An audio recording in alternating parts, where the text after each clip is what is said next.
3 lakh rupees loan அப்ரூவல்னா நமக்கு 2.8 lakhs தான் அக்கௌண்ட்க்கு வருது. மீதி இருக்க 20,000 எங்க போகுது? இது எங்க போகுதுன்னு தெரிஞ்சுக்க வீடியோ சேவ் பண்ணிட்டு ஃபுல்லா பாருங்க. இது தமிழ்நாட்டோட மோஸ்ட் ட்ரஸ்டடான லோன் கைடன்ஸ் சர்வீஸை பில்ட் பண்ற ஜர்னில டே 29. நாம நினைப்போம் லோன் அப்ரூவல் ஆனா அதுல 100% அமௌண்ட் நம்ம அக்கௌண்ட் வரும்னு. ஆனா அப்படி இல்ல. Processing fee, documentation charges, insurance premium, ஜிஎஸ்டின்னு பல விஷயங்களை பேங்க் டிடெக்ட் பண்ணிடுவாங்க.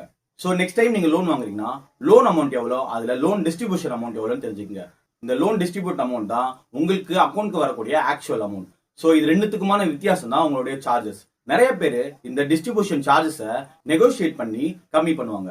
சோ நீங்களும் நெக்ஸ்ட் டைம் லோன் வாங்குறீங்கன்னா நெகோசியேட் பண்ண முடியும். நெகோசியேட் பண்ணி கம்மி பண்ணுங்க. இது போல பேங்க்ஸ் வச்சிருக்கக்கூடிய ஹிடன் சார்ஜஸ் பத்தி கிளியரா தெரிஞ்சுக்கணும்னா வித் மனோஜ் பேஜை ஃபாலோ பண்ணிட்டு என்னுடைய வாட்ஸ்அப் கம்யூனிட்டியில ஜாயின் பண்ணீங்க. லிங்க் பயோல இருக்கு, செக் பண்ணி பாருங்க. என்னோட பிசினஸ் பில்ட் பண்ற ஜேர்னில ஆர்கால நான் இன்னைக்கு 500 rupees இன்வெஸ்ட் பண்ணிருக்கேன்.